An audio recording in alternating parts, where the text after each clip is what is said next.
Well, shalom, y'all, and welcome back to Mark in a Moment. I'm going to shift today from looking at small things like words and titles to big things like, why did the Gospels take so long to write? Why don't we have any Gospels written immediately after the death of Jesus? And one of the nice things I like about this format is that I can respond to questions, and this subject actually came about because of a question someone asked me in a Bible study. So I'm really happy to be able to respond to this.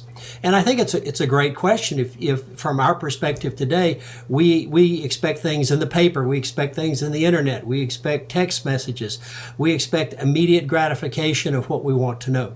But the first century was different. And I think the basic reason why we don't see any Gospels written in the 30s or 40s is because there was no need.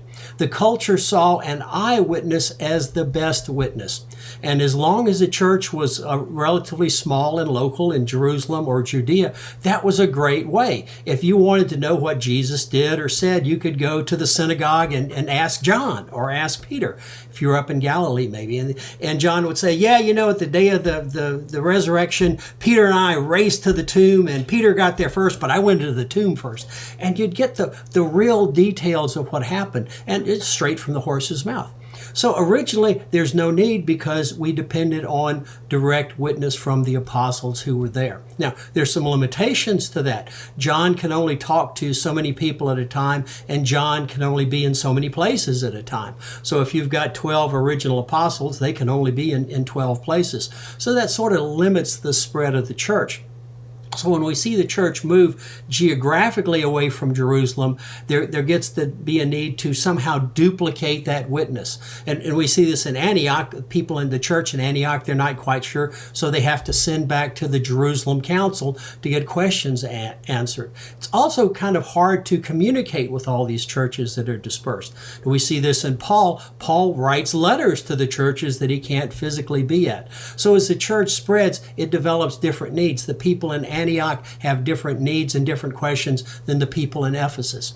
So we start seeing a need to have a bigger, broader witness to help the church in the many different locations.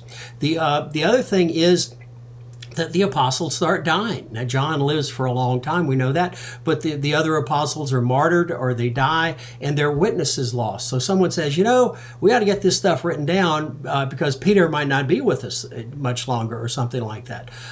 So they start writing this down to get a permanent record so that there will be something after the death of the apostles.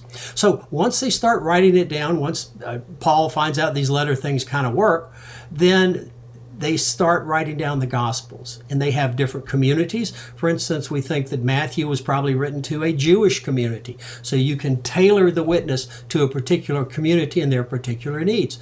We think that Luke was probably written to a Roman audience, a literate, cultural Roman audience, and their particular needs. Certainly John, we believe, is written later in the century and is more directed to the needs of the developing church.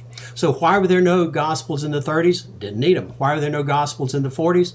Didn't need them so much. But you start seeing them developed in the 50s, 60s, and 70s because that's what the church needed. So you've got a way that you can write it down and distribute it. John or Matthew can write his gospel, and then it can be distributed to many different Hebrew audiences in many different locations. Luke can write his for a Roman audience, and that can go anywhere in the Roman Empire.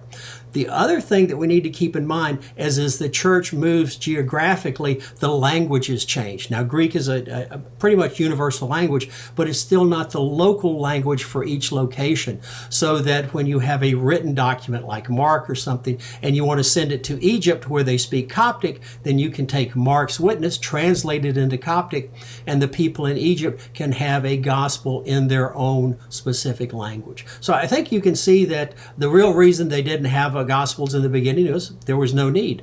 But as the needs of the church developed, as the apostles realized they couldn't be everywhere to address everybody, as the apostles started to die, as there was a need to translate the gospel into different languages, that's when we start seeing the Gospels being written down. So I hope that answers the question. It was a great question. And until next time, shalom, y'all.